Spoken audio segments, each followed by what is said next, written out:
Hello विद्यार्थी मित्रांनो, मी शेख अब्दुल गनी. स्वागत आहे माझ्या एजेस करिअर अकॅडमी यूट्यूब प्लॅटफॉर्मवरती. मित्रांनो, आज एक अत्यंत महत्त्वाची माहिती मी तुम्हाला सांगणार आहे. जास्त जागा येण्यासाठीचे प्रयत्न असतील त्या संदर्भामध्ये. मित्रांनो, येणाऱ्या 9 मार्चपासून मुंबईमध्ये होणारं आंदोलन असेल, त्या आंदोलन मुंबईमध्येच असण्याची कारणे काय, गरज काय आणि त्या संदर्भात असलेला त्याचे विश्लेषण मी सांगणार आहे मित्रांनो. त्याच्यामध्ये इतर माध्यम, सर्व माध्यमचे जागेच्या संदर्भात मुंबईमध्ये होणारा पाठपुरावा पण असेल. जर हे इंग्रजी माध्यम असेल, उर्दू माध्यम असेल, हिंदी माध्यम, जे जास्तीत जास्त मेट्रोपॉलिटन सिटी जे मुंबई आपण म्हणतो, बृहन्मुंबई, नवी मुंबई, कल्याण भिवंडी, मीरा भाईंदर, ठाणे, नवी मुंबई ह्या महानगरपालिकेमध्ये जास्तीत जास्त जागा ह्या उर्दू माध्यम, हिंदी माध्यम आणि इंग्रजी माध्यमाच्या असतात मित्रांनो. सोबत मराठी माध्यम. हे सर्व याच्यामध्ये मी सांगण्याचा प्रयत्न करणार आहे मित्रांनो. व्हिडिओ शेवटपर्यंत पहा. खूप अत्यंत महत्त्वाची माहिती आहे आणि नवीन असेल तर चॅनल एकदा सबस्क्राईब करा. अशीच तुम्हाला मी माहिती देत जाईन मित्रांनो. पहा, मागील काही दिवसापूर्वी मी एक व्हिडिओ टाकला होता, माहिती दिली होती तुम्हाला. 3-4 दिवसापासून पुण्यामध्ये पाठपुरावा चालू आहे. समाज कल्याण आयुक्तालय असेल, शिक्षण आयुक्त कार्यालय असेल, इतर सर्व गोष्टी ते तुम्हाला सेपरेट मी सांगेनच उद्या किंवा संध्याकाळी. पण आज हा विषय दुसरा महत्त्वाचा आहे मित्रांनो, ते मी तुम्हाला सांगतो. ठीक आहे. पहा, मुंबईमध्ये अधिवेशन सुरू झालेलं आहे, अर्थसंकल्पीय अधिवेशन. अर्थसंकल्पीय अधिवेशन चालू झाल्याच्या नंतर आपल्याला तिथंच आंदोलन करणं का गरजेचं आहे आणि आपण ते मागण्या कोणत्या घेतो आहे ते महत्त्वाचा विषय आहे मित्रांनो. ठीक आहे. प्रत्येकाचं वैयक्तिक आहे, मी माझं मत मांडतो आहे आणि माझं 9 तारखेला जे मुंबईमध्ये आंदोलन होणार आहे त्याला माझा पाठिंबा असणार आहे. ठीक आहे. पहा, पहिलाच मुद्दा काय आहे, अधिवेशन काळामध्ये. अधिवेशन काळामध्ये मित्रांनो आपल्याला खूप काही गोष्टी फायद्याच्या होतात. ते कसे, परत मी रिपीट करतो 2 मिनिटांमध्ये, नंतर मी अजून दुसरे मुद्दे सांगायचं आहे. ते महत्त्वाचं काय आहे मित्रांनो, कारण का तिथं पूर्ण 288 आमदार असतील विधानसभेच्या, विधान परिषदेचे 78 आमदार असतील, एकूण 15% मंत्री असतील. म्हणजे एकूण 15% म्हणजे आमदारांच्या 15% जवळपास मंत्री असतात. ते सर्व मंत्री असतील, मुख्यमंत्री असतील, 2 उपमुख्यमंत्री असतील, हे सर्व तिथं एकत्र असतात मित्रांनो. शिक्षण मंत्री आपले, शिक्षण राज्यमंत्री असतील, ग्रामविकास जयकुमार गोरे साहेब असतील, ग्रामविकास मंत्री, हे सर्व मंत्री तिथं भेटतात मित्रांनो आपल्याला. जेव्हा मुंबईमध्ये आपण आंदोलन करू त्यावेळेस ज्या काही त्रुटी, पुण्यातून गेलेले प्रस्ताव असतील, त्या प्रस्तावावर लवकरात लवकर साईन होऊ शकते. कारण मुख्य सचिव, उपसचिव, अवर सचिव, कक्षाधिकारी, सर्व शिक्षण विभागाचे संबंधित मंत्र्यांसोबत डेलिगेशनमध्ये असतात. म्हणजे डेलिगेशन जेव्हा एखाद्या भेटायला जातो ना, त्याचे संबंधित सर्व सचिव लोक तिथे असतात मित्रांनो. हे गेल्याच्या नंतर आपण जेव्हा तिथे अधिवेशन करू तर ते आपल्याला त्यांच्यापर्यंत पोहोचण्यासाठी खूप सोपा मार्ग असतो आंदोलनामध्ये. तिथं ते पोलीस प्रशासन खूप सहकार्य करत असते. पोलीस प्रशासन लवकरात लवकर हे आंदोलन कसं संपेल आणि मागण्या कशा पूर्ण होतील ह्यासाठी ते डेलिगेशन पाठवत असते. डेलिगेशनमध्ये आपण जाऊ शकतो आणि डायरेक्ट आपण मंत्र्यांशी इंटरकनेक्ट होऊन आपण त्यांच्यासोबत आपले मुद्दे मांडू शकतो, त्यांच्याशी चर्चा करू शकतो, जे नागपूर आंदोलनामध्ये तुम्ही पाहिलेले आहे. पहिल्याच दिवशी आम्ही जेव्हा धडक मोर्चा विधानभवनावर नेला होता, तब्बल अर्धा तास शिक्षण मंत्र्यांनी आमच्यासोबत चर्चा केलेली होती. ठीक आहे मित्रांनो. त्यावेळेस त्यांनी लिमिटेड प्रेफरन्सेस सांगितलं होतं, पण मला वाटलं ह्या गोष्टीवर काम चालू आहे म्हटलं, पण त्यांनी ते केले, तो गोष्ट वेगळा. पण मित्रांनो, हे सर्व करत असताना खूप काही आहेत. रजिस्ट्रेशन सुरू झालं, त्या गोष्टी त्यांनी सांगितलं, मी काही रिपीट करत नाही. पण हे सर्व करत असताना जेव्हा मुंबईला आपण आंदोलन करू त्याच्यामध्ये हे सर्व मुद्दे सॉल्व्ह होतात. मंत्र्यांना आपण डायरेक्ट भेटू शकतो.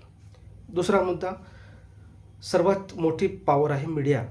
जे पूर्ण मीडिया, प्रिंट मीडिया असेल, डिजिटल मीडिया असेल आणि नॅशनल मीडिया असेल, हे सर्व मीडिया जे आहे मित्रांनो अधिवेशन काळामध्ये तिथं उपस्थित राहते आणि आपला मुद्दा जो आहे मीडियापर्यंत पोहोचतो. मीडिया ही लाईव्ह, म्हणजे मीडिया ही कव्हर केल्याच्या नंतर तो मुद्दा हा विधानसभेत गाजतो मित्रांनो. ठीक आहे. म्हणजे आपल्याला मीडिया इझिली अवेलेबल होऊन जाईल. तिसरा मुद्दा की सर्वात जास्त म्हणजे तिथं सर्व हे आमदार खासदार असल्यामुळे त्यांची भेट घेऊ शकतो आपण. मीडिया असेल, त्याच्यानंतर आपले मुद्दे विरोधी पक्षनेत्यापर्यंत पोहोचवू शकतो. विरोधी जे आमदार आहेत विधानसभा आणि विधान परिषदेचे, ते पण आपल्याला भेटी देत असतात.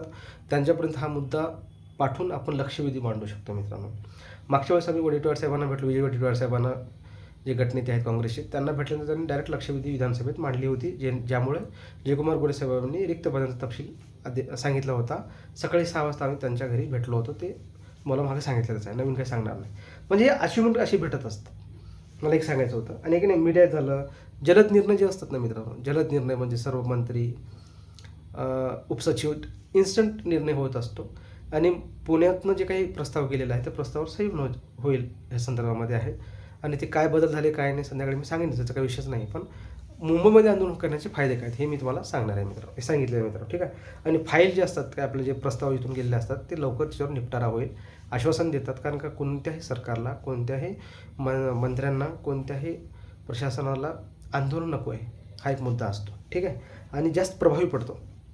कसं असते, काही गोष्टी कशा असतात हे जास्त प्रभावी पडतात, ज्याचा आपल्याला फायदा होत असते मित्रांनो, नाही का.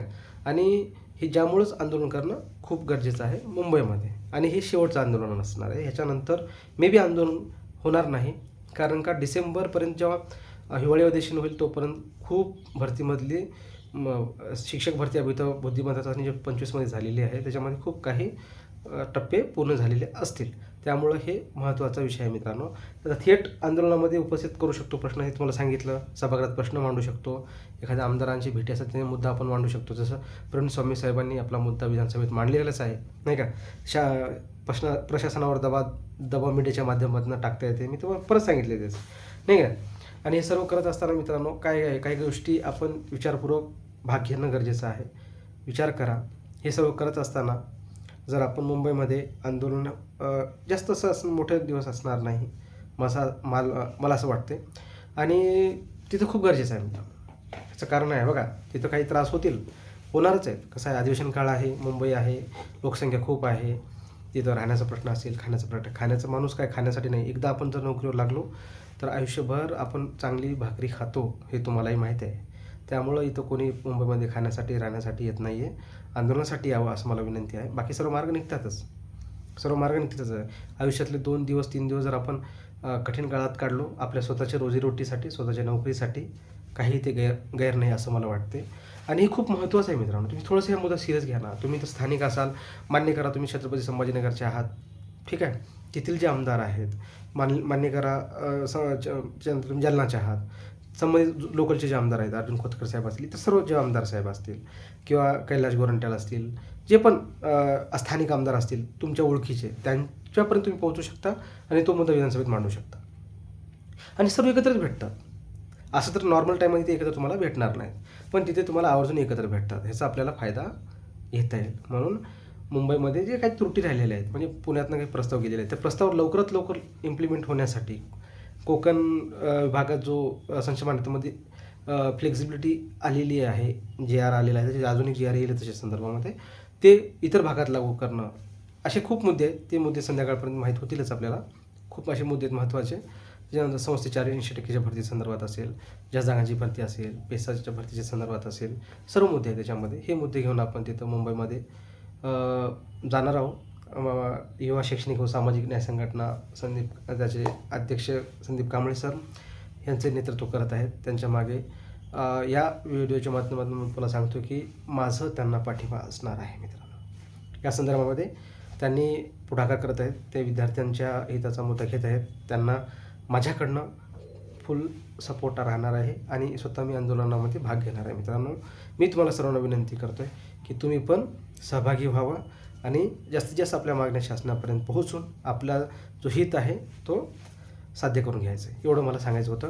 आणि दुसरा एक मुद्दा मित्रांनो, BMCच्या आणि मुंबईमधील जे BMC असेल, बृहन्मुंबई महानगरपालिका असेल, कल्याण भिवंडी महानगरपालिका असेल, मीरा भाईंदर, कल्याण डोंबिवली, त्याच्यानंतर मीरा भाईंदर असेल, नवी मुंबई असेल, ठाणे महानगरपालिका असेल, पनवेल महानगरपालिका असेल, हे सर्व जे महानगरपालिकेमध्ये मित्रांनो हा बेल्ट जो आहे, हा बेल्ट इंग्रजी काही, आता मी विधानसभेचे प्रश्न टाकले होते, तुम्ही टेलिग्राम डिस्क्रिप्शन त्याची बघून घ्या. मुंबईमध्ये काही शाळा इंग्रजी माध्यमात करणं हे सर्व चालू आहेत, काही मराठी आहेत शाळा, काही नवीन स्थापना आहेत, त्या गोष्टी आहेत टेक्निकल, ते तुम्ही पाहूनच घ्या. पण त्याच्यामध्ये मित्रांनो इंग्रजी माध्यमाच्या, हिंदी माध्यमाच्या आणि उर्दू माध्यमाच्या जागा ह्या बेल्टमध्ये जास्त असतात.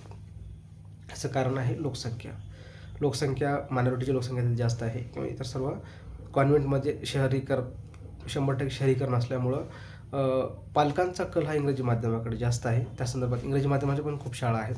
म्हणून येथील या सर्व माध्यमाच्या जागा कशा जास्त आणता येतील यासाठी पण त्या अधिवेशनाच्या नंतर त्याच ड्युरेशनमध्ये आम्ही पाठपुरावा करणार आहोत. एक टीम तिकडे पण जाणार आहे, एक टीम अधिवेशन ठिकाणी राहणार आहे, एक टीम विधानभवनामध्ये पण असणार आहे. असं एक प्रॉपर टेक्निकल प्लॅनिंग करून आम्ही हा शेवटचं आंदोलन यशस्वी करण्यासाठी प्रयत्न करणार आहोत. हे तुम्हाला सांगायचं होतं मित्रांनो. आणि मी हे सर्वांना तुम्हाला याच्या माध्यमातून विनंती करतो आहे की तुम्ही जे आहे ते याच्यावर थोडासा काळजीपूर्वक विचार करावा, जेणेकरून तुमच्या मागण्या कशा पूर्ण होतील. मागील 3 दिवस पुण्यामध्ये मी पाठपुरावा केलेला आहे. त्याची माहिती तुम्हाला मी सांगितलेली नाही, पण आता मी सांगत जाईन. तब्येत पण सर्दी, खोकला, इन्फेक्शन झालेलं होतं त्या संदर्भामध्ये. ठीक आहे, हे सांगत जाईन, काही ह्याच्यामध्ये नाही. प्रामाणिकपणे प्रयत्न करा. तुम्ही बी लागा, मी बी लागतो, आपण सर्व मिळून लागूया मित्रांनो. कारण का आपण लागण्यासाठी लढतोय. लढणं गरजेचं आहे, तरच काही होऊ शकते, अन्यथा काही खरं नाही. मागील भरतीसारखं परत रडण्याची वेळ येऊ नये, एवढंच मी तुम्हाला सांगतोय. परत मागील मुलांनी का रडले याचं कारण मागच्या मुलांना तुम्ही विचारून घ्या. सर्व गोष्टी तुम्हाला त्याचं उत्तर भेटून जाईल. एवढं मला सांगायचं होतं. नियमानुसार जर मागणी असेल तर त्या मागणीमध्ये यश 100% भेटत असते. आणि माझा कुणाला विरोध नाही आहे. फक्त आपापल्या पद्धतीने लढा, पण आमच्यासारख्या सामान्य पोरांना तुम्ही न्याय द्या. आमच्या मुलांना समोर करून राजकारण करू नका, एवढंच तुम्हाला विनंती करतो आहे. बाकी काहीच नाही आहे मित्रांनो. आपण कुणाला द्वेष करत नाही, वैचारिक नाही, काही नाही. फक्त एकच मुद्दा आहे, तुम्ही विद्यार्थी हित जपा. सर्व क्लासेसवाले असतील, सर्व संघटनावाले असतील, विद्यार्थी हित जपा. विद्यार्थी जास्तीत जास्त कसे लागतील हे विचार करा, तरच त्याला काही अर्थ आहे. नसतं बाकीचे तुमच्या नेतृत्वाला, तुमच्या क्लासेसवाल्यांना काही अर्थ उरत नाही. क्लासेस फक्त पैसे कमवण्याचं साधन आहे. संघटना फक्त नाव वापर करून चमकुगिरी करण्याचं माध्यम आहे. हे मला सांगायचं होतं. ह्याच्यामध्ये पहिली प्रायोरिटी जी आहे विद्यार्थी ही, तेच तुम्ही लक्षात ठेवा, ही मला सांगायची विनंती होती मित्रांनो. आणि आवाहन करतो इंग्रजी माध्यमाच्या मुलांना असेल, उर्दू माध्यमाच्या मुलांना असेल, हिंदी माध्यमाच्या मुलांना असेल, यावेळेस आम्ही आवर्जून मंत्रालयामध्ये मुंबईमध्ये जेव्हा त्याच्यासोबत मी वैयक्तिक पाठपुरावा करणारच आहे. यांच्यासाठी मी काहीतरी यांना देणं लागतो. या संदर्भामध्ये आम्ही मुंबईमध्ये सर्व महानगरपालिका आस्थापन आम्ही पिंजून काढणार, याची तुम्हाला मी ग्वाही देतो मित्रांनो. आणि कोणी नवीन असेल तर चॅनलला सबस्क्राईब करा. ऑथेंटिक माहिती अशी सत्य देतच जाईन. आणि सर्वांनी मुंबई आंदोलनामध्ये, आंदोलन म्हणजे आपल्या मागण्या आहेत, आंदोलन नाही आहे ते, अहिंसक मार्गाने आंदोलन होणार आहे. आंदोलन म्हणजे ते आपण मागण्या शासनापर्यंत पोहोचवण्यासाठी एकत्र येण्याचं ठिकाण आहे. त्याला आपण आंदोलन शब्द म्हणत नाही. तुम्ही एकत्र समविचारी मुलं एकत्र येऊन शासनापर्यंत आपला मुद्दा कसा पोहोचेल या संदर्भामध्ये गरजेचं आहे. खूप संघटनांनी आम्हाला सपोर्ट पण केलेला आहे. अखिल भारतीय उर्दू शिक्षक संघ असेल, इतर सर्व संघटना आहेत. आम्ही उर्दू माध्यम असेल, सर्व माध्यमाच्या संघटना आम्ही मिळून काम करतो, कारण याच्यामध्ये एकच प्रायोरिटी आहे, विद्यार्थी हित. ठीक आहे, यांनी खूप सपोर्ट केलेले आहे. वेळोवेळी अखिल भारतीय उर्दू शिक्षक संघ यांचे अध्यक्ष साई निसार सर यांनी प्रत्येक वेळेस आपला मुद्दा मुख्य शिक्षण मंत्र्यापर्यंत पोहोचवलेला आहे. एका दिवसामध्ये आपल्या मागण्या तिथपर्यंत पोहोचलेल्या आहेत. असे खूप निर्णय आहेत मित्रांनो. खूप चांगले लोक आहेत ते. आपले विद्यार्थी हित पाहतात. त्यांचा आपला हा विषय नसतानासुद्धा ते आपल्याला सपोर्ट करतात. आपले मुलं जास्तीत जास्त कसे लागतील ते नेहमी आपल्यासाठी प्रयत्न करत असतात मित्रांनो. हे तुम्हाला माहितीच आहे. जे उर्दू माध्यमाचे त्यांना तर अजून खूप डिटेलमध्ये माहिती आहे मित्रांनो. एवढंच मला सांगायचं होतं. आणि जास्त काही वेळ घेणार नाही. नवीन असेल चॅनल सबस्क्राईब करा. आणि जास्तीत जास्त आंदोलनासाठी तयार राहा. कोणी तिकीट काढले असेल तर तिकीट काढून घ्या. आणि 9 मार्च 2026 येण्याचा प्रयत्न करा. धन्यवाद.